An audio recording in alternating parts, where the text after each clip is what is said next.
Oh my God. Am I really writing another dystopian teen novel where the teen is involved in a love triangle in the midst of imminent danger, but they'll eventually pick and save everyone? I mean, shit. I guess it's better than the one about the rotund gentleman who just wanted to relax in his nice, well-appointed home and have some tea until he was interrupted by that real asshole of a wizard who's just kind of a dick about it all. I mean, you know, I really don't like writing about this stuff, but it's kind of just like, I read this blog once that said you have to follow trends in writing if you want to have any success at all. So I just write what I think other people will like. I don't like it, but you know, maybe it'll sell eventually. So here's the thing with all that. What if I told you that you don't actually have to write something you don't like? What if I told you that forcing yourself to write things you hate just because you think it's the next trend could actually be very bad for you and bad for the potential of your writing in the future? Chasing trends in writing can be a lot like a dog chasing a car. You'll rarely catch it because it's going way too fast for you to catch up. The road to bestseller status is littered with the crumpled up manuscripts of trend following writing. Well, how do you avoid that though? Well, it's pretty simple. Write what you love. But you don't have to just take my word for it. I went to GalaxyCon in Austin to find advice on how to write books, and I was lucky enough to run into P.J. Hoover, a prolific, engaging, and very friendly author who writes books for kids, teens, and adults of all ages. Coincidentally, she also wrote this book, which I just couldn't pass up. This book about Homer's Odyssey, written for children, for teens and adults like myself, but I guess adults like myself because I'm gonna read it. But the thing is, like, this book is so uniquely tied to how I got into writing, how much I loved and thoroughly enjoyed the Iliad, how much I really liked the Greek mythology, how it was so instrumental to me in going forth and writing fantasy. So this book, I couldn't pass it up. It doesn't hurt that the subtle little nod to one of the best movies ever made.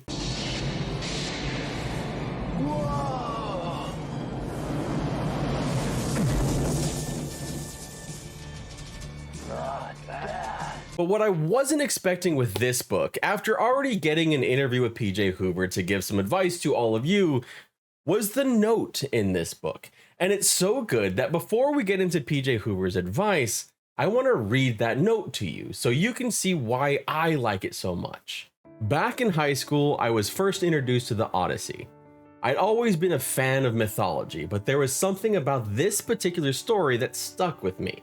For me, though, the story was a fun adventure tale with lots of scary monsters. And sure, scary monsters are great, but they aren't enough to explain a story staying popular for thousands of years.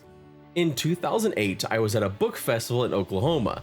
Sitting next to me during the book signings was a friendly, chatty author, and we soon got to the subject of mythology.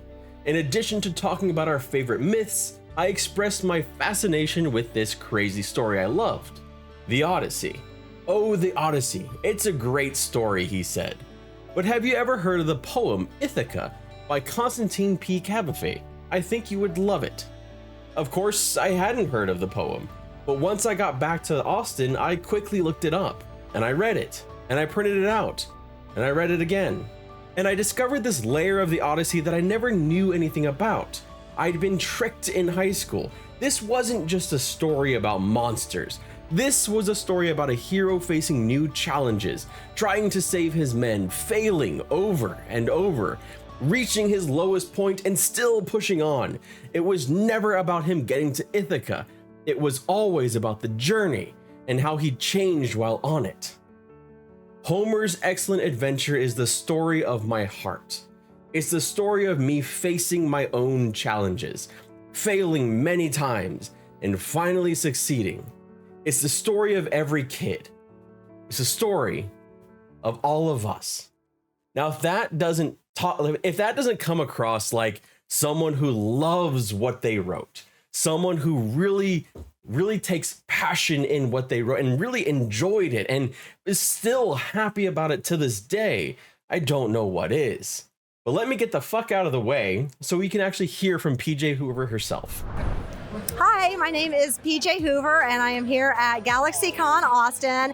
And honestly, when I think about writing advice and what I would tell people is, first off, write the things that you want to write. Find that happiness in writing, because trying to get published can be a long, hard process. So yes, of course, stick with it and stuff like that. But write the things you want to write and work hard to make them as good as possible. When you publish a book, you want to be proud to hand it to any single person that walks by the table, whoever they might be. And, you know, it should excite you. Even when your first book came out 15 years ago, you should still be excited to pitch that book to people and love the things that you do. So that's what I would encourage you guys all to do. Now, PJ Hoover's advice here is important on multiple levels, and I want to kind of talk about two specifically so that it kind of rattles around in your brain a little bit more and you can remember it, like it can sink in. The first point is going to be about your actual enjoyment while writing, something that's actually going to be kind of important to you. Writing what you like is going to make it more enjoyable. It is an inescapable fact that, yeah, writing is fun, it's wonderful, and it's a calling for many of us, but it's also work. It is hard work. I don't think there is a single author out there who would sit there and tell you that they love writing 100% of the time, that they absolutely adore editing. It is their favorite thing, and there's never a day when they wish they didn't have to do it, and that the story would just magically appear. It would just be there for them. I think that it is still work, and work that you like is going to be a lot easier on those days when it's tough to actually get into it than something that you are just writing because you heard someone thought it was popular. In fact, it reminds me of a personal story that I had when I was just starting writing, and a friend of mine was suggesting that I should write mystery, that mystery would be a great idea for me and I should really do it. And the reason why they thought it would be good is because it sells really well. Not because I had any calling to it, not because they thought I would be good at it, just that it sold well. Similarly, I had other people telling me that I should write like thrillers, like military thrillers, and I was like, apart from like gagging a little bit, it's just like it's the worst possible fit for me, the kind of thing that I would have hated. I don't want to write about Navy SEALs. I mean, there's plenty of people that do, but that shit isn't for me. But there is a reason why I picked what I picked to write about, because I cared about it. But there are gonna be people that suggest, you know, you should write this because it'll sell, or you should write this because it packages it well. And you should be paying attention to trends in some ways. You should be paying attention to what are people actually interested in reading, because if you just write only for yourself, you may be your only audience. But if you write for yourself in a way that you enjoy the writing, while also keeping in mind the other people, what will they enjoy, that's kind of where like magic comes together. If you're writing something just for someone else, something that you actually don't like at all, something that you hate to write, how is that really that different from just the same kind of writing assignments you had in high school or college? The things that you probably moaned and complained about. It's gonna straight up suck. And that actually brings us to the second point. Your audience is going to know if you liked what you wrote. Perhaps not necessarily in the writing itself if you are excellent at hiding it and you have a wonderful editor. Perhaps an editor who actually enjoys that genre or whatever it is. But it's much harder to hide the disdain when you're actually trying to pitch the thing that you wrote. When you're trying to tell people why they should read it, because if you didn't like writing it, why would you want someone to read it? I mean, you could be honest, like, hey, you know what? Why should I read this? Well, because I wrote it and it cost $2.99. You know, that's not much money. Just buy it, please. It probably won't get you many sales, but you might get a couple.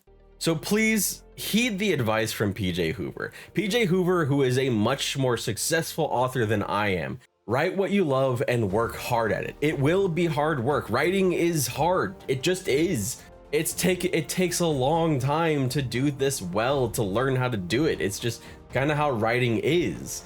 And it will eventually get easier and faster, and editors are invaluable, but it's gonna be one of those things that if you love what you're writing, if you even just like what you're writing, it will make it that much easier to put in that extra bit of hard work when you're sitting there and like, well, I don't want to do another round of editing. I really don't like this. If you like it, you're more likely to put in that extra work, to make it that much better, to work that much harder at it because you care about it a little bit more. I want to take a moment here to extend a sincere thank you to P.J. Hoover, who was kind enough to take a couple moments just to share with us on a very busy day at the convention to share some of her advice. I have linked many of her books down below as well as her website. Please go check her out. You will love her books. She does choose your own adventure books, which are awesome. So just go check her out and see what she has to say. My name is Mark. Thank you so much for being here. And just remember, just fucking start writing because we need your stories. Thank you so much. And I hope you have a wonderful day. I wonder if Homer would still be excited to pitch his book, like now in 2023. I guess he'd be like thousands of years old, like closing in on 3,000 years old. Maybe he'd have to be like a vampire, I guess. Maybe a zombie, maybe zombie Homer pitching his books to people at a convention. I should get some sleep. Yeah, I should really get some fucking sleep.